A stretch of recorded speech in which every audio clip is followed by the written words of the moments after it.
Welcome to the fight game. He's Icewater, I'm Puma, and it's fight week. Canelo and Crawford. We're going to be heading out to Las Vegas to cover the fight, and there's some other fights happening, but we're going to talk about the big fight with Saul Canelo Alvarez and Terence Crawford.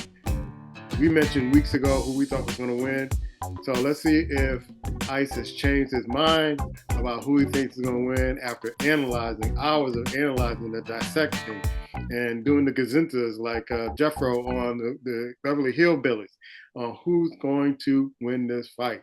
So I'll let you take it over from here, man. What do you think about this fight? And I see you concentrating. So what do you think? Man, I think I've listened to every so-called wannabe, wish they was expert on this fight, and some of the stuff makes sense. Some of it is so outlandish. I'll say this: I think Terence Crawford can win this fight. Okay, let me say that first of all. I think he can. I think he is skilled enough to win this fight. If anybody can do it, you've heard that before from other people. I think he's skilled enough to do that. But I think when you say that about Terence Crawford winning this fight, depending on what his game plan is, I don't think people are taking into account how long Canelo Alvarez has been fighting, who he's fought, and what it's been like when he's ready to go.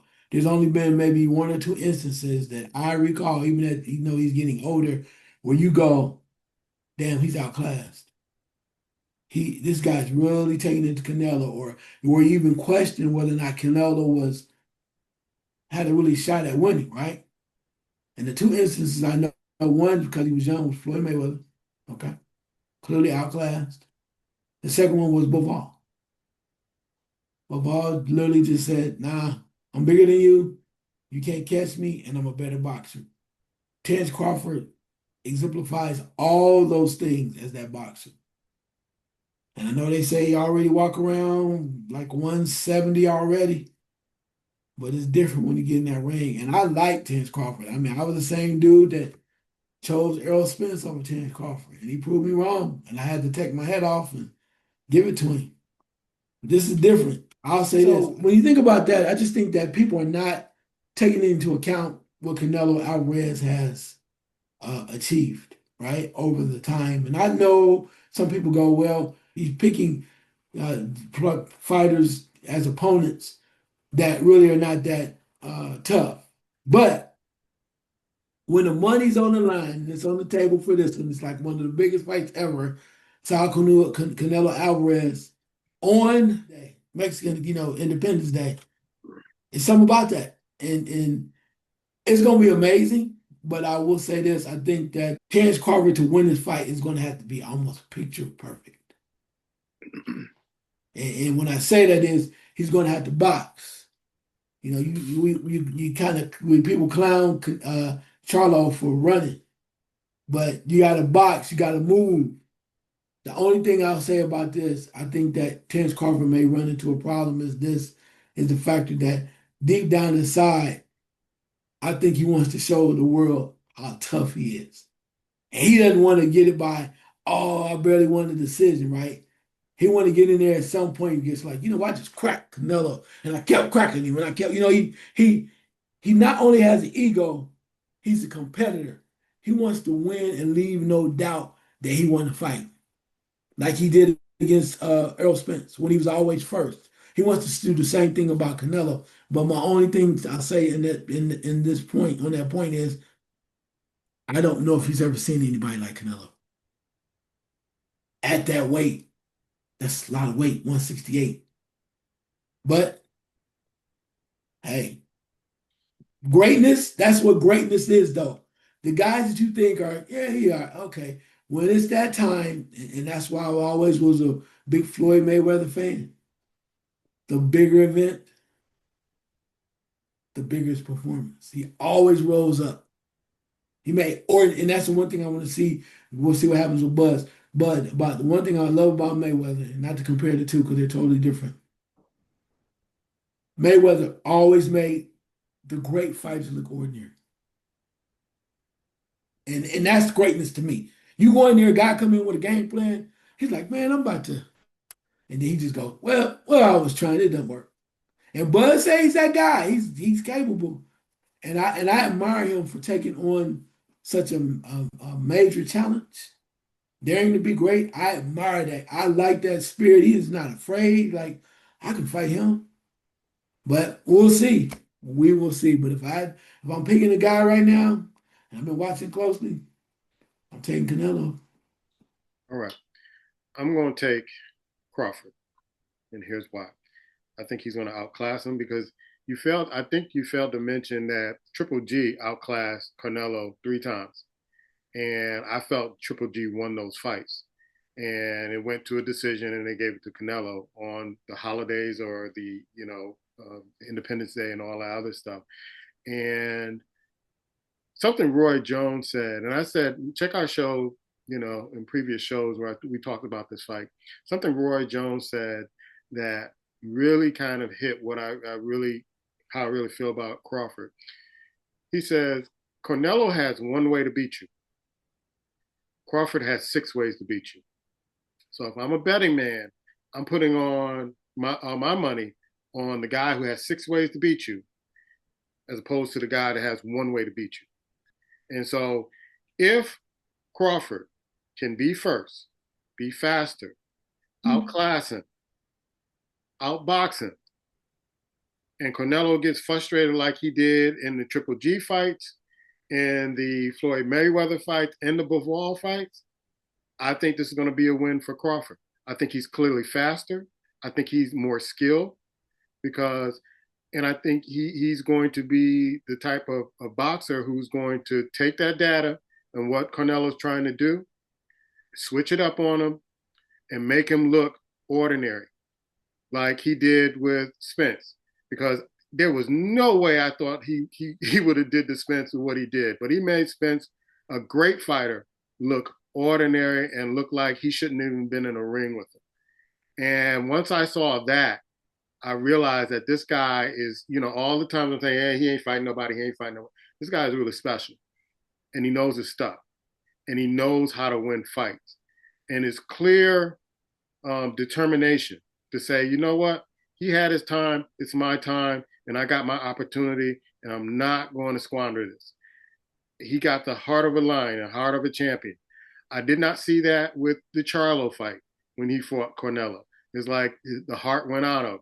But if he gets Canelo gets a clean shot on him, and it doesn't rock Terence Crawford, Canelo's in trouble. Because if he feel like, hey, I can take this power and it's not what everybody's saying it is, then I think he can do it. The other thing is that the southpaw stance. You could try to train for it, but when you get a guy that good at the southpaw stance, it's totally different. I'm pretty sure Anthony Joshua was training southpaws when he fought. He was getting ready to fight Usyk, and could not do it. Could not do it. Could not mimic it. Could not do it. Could not do it. And the mere fact that he got touched up in his sparring session with Bruce Ennis, I'm like, it's over. It is over. Because Bruce Ennis is nowhere near the caliber of Terence Crawford. And when I started, reading and seeing and all this stuff, where you see a little bruise on his Canelo's eye, and Bruce Ennis with the mask on, I'm like, ain't no way that Crawford's going to let Canelo just back him up into a corner and just try to bulldog him throughout the fight. He's going to box him, outclass him, and he's going to be first, and he's going to dictate the fight, as opposed to Canelo trying to bulldog the fight, where you usually see him kind of wear people down and and just try to take over the fight with his one way to win. And it reminds me of what Floyd said. Canelo is easy work. Easy work. Said that after the fight, been saying it for years. He's easy work. And I understand he was young, but I don't see a difference between that Canelo Alvarez and the one coming in this fight. Ooh. Yes, you told me, huh? No, I didn't just tell you. I'm telling the fans out there that I think I was not a big Crawford fan, probably still not, but I recognize that this guy is something special. He's something special that we've been looking over for a few years, and he's been on the top 10 pound for pound. But the way he took out my boy, the way he took out my, it'd be like somebody taking out your son.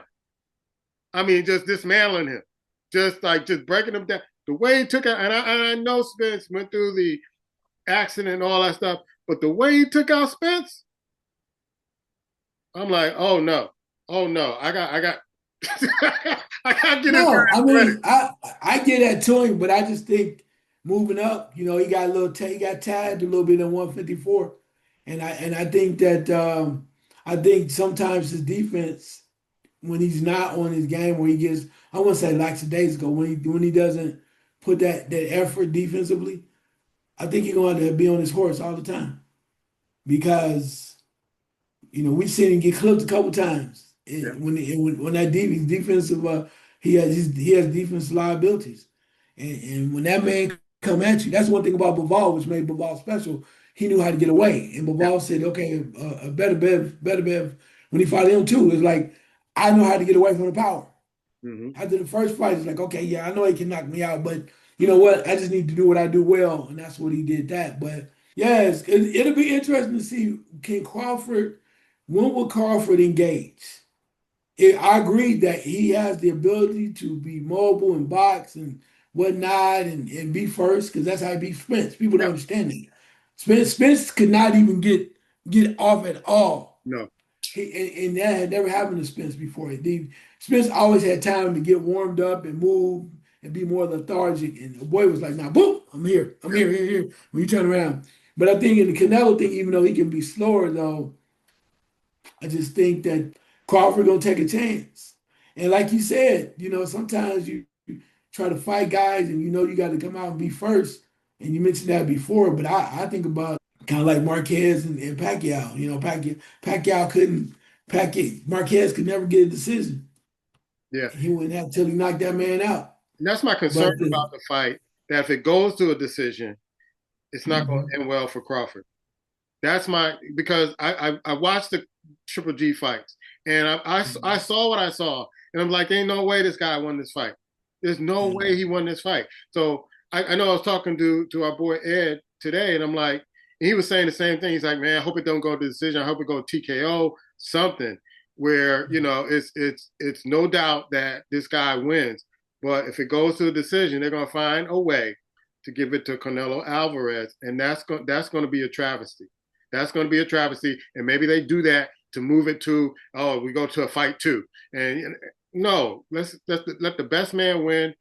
Score the cards the way it's supposed to be scored, and let's find a definitive winner in this one, and not play these games at boxing. This is one of the biggest bouts ever.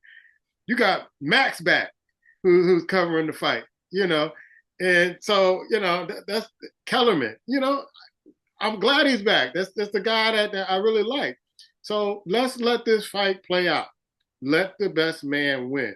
If they do some shenanigans, it's like, man, with all this entertainment in the fighting game, it's going to be, it'll be a travesty. It really will be. no, I agree with you. I do think though when you mentioned that about Canelo and Bud, I think the one thing though that people are overlooking is when Canelo fought Triple G. Triple G was a different monster. Mm-hmm. And the one thing Bud's gonna have to do, he's gonna have to keep uh, Canelo honest. And what I mean by that, you're gonna snap a jab, and if you already saw if you switch to orthodox, you're gonna have to keep that jab on him and keep him honest. Kind of like what Floyd did with the point of you never let him get off. Kind of like what he did with Earl Spence. You have got to be busy because if you get lax and you let him come towards you, it can be problems because he can hit people. And we saw Bud. Have we ever really seen Bud take a real shot? That's the other thing. Has he really been in a fight where somebody was like, Yeah. and you go, uh-oh, and we know Bud don't like to back up. And I think Canelo brings all those things. Now, to Bud's credit, if he's a faster guy, he's quick, he can do this and that, he can move forward, he can do an amazing thing. But again, We'll see. I mean, I love it. I love the challenge for him because you want to be great. This is how you become great. This is how you raise, your status. It's your time You now. take on stuff. Yeah, you take on stuff that nobody else wants to do. I applaud Bud for that. But again, like you said, I mean, and for me, I wish he had come through that 154 and got some of that 160 too. But I understand why go with breadcrumbs when you can go. It's like trying to win $10,000 when you can become a millionaire. Yeah. All right. There's some other fights that are coming up. I want you to go through those real quickly, man, so we can get ready to go to Las Vegas. Yes, sir. So everybody knows there's a lot of stuff going on. November 22nd coming up, even though it's down the line, we have a light heavyweight contest between David Benavidez and Anthony Yarde. It's going to be really a great fight there, too. Another fight I'm looking forward to, even though people kind of poo-poo my guy, November 8th, Erickson Lubin versus Virgil Ortiz. I think that's gonna be. I think that for junior middleweight title there, I love that too. And also coming up in October, I think it is Sebastian Fundora versus the old man Keith Thurman. I One mean, time. people like gone many times, One but time. I think literally that people have underestimated Sebastian Fundora. I think he's gotten better, and I think he's gonna put one time sitting the nighttime. But we'll see. And One as time. my girl said, he gonna send Keith Thurman one time to the nighttime. So, so I'm looking forward to that fight. Um, Also, too, on September 13th, around that same time, Bobacek versus Brandon Adams. That might be on the same card. We'll be in Vegas. We're looking forward to that. Moving forward, uh, October 11th, Boots Ennis versus Lima. Boots stepping his game up. People talking a lot of stuff, and a lot of people challenging Boots want to talk about Boots and as a possible opponent. So we'll see what happens there. 11:22, Devin Haney versus Brian Norman Jr. Looking forward to that. And the monster on 9:14 is fighting. One of the things I want to say real quick is we got a lot of wild cards out there, and it's like people just sitting in the wings waiting to see what's going on. Get these guys some fights. I don't care who it is. Get these guys some fights, and let's maybe put them up against one another. Talk about my son, Shakur Stevenson. Talk about Tank, Keyshawn Davis, Teofimo Tank don't Lopez, want to fight no more, man. T- T- Tank, T- Tank don't want to fight no more. right, Lamont Roach, No, he don't want to fight. Floyd, He's scared Floyd, of Roach. Floyd, Floyd Schofield talking all that stuff and whatnot since he won this little fight over Tevin Farmer. But okay, this is my last point on this. I promise. We have been talking about these fights and what we want to see. I've been telling y'all this for as long as I can remember, and I'm gonna say it to you again. People love, and I have no problem with Jesse Bam Rodriguez. At 115, he's 22 and 0, 15 KOs. People love him. He's in the top pound for pound case. Now remember, I said 115. And he's talking about moving up 2 weight classes so he can fight the monster. You got to get a little bigger and you still got to do something else. Something you can't get immediately, though. Man by the name of Junto Nakatani at 118, bantamweight, 3 pounds, not 6, 8, 10, 12, 3 pounds. You can come get you some. Nakatani is 31 and 0 with 24 knockouts. Waiting. 3 pounds. What you scared of, bro? No. Come get it. Come get it. Come get it. Tank don't want to fight no more, man. So, that's another topic for another show. He's Icewater. I'm Puma. And this is the Fight Game.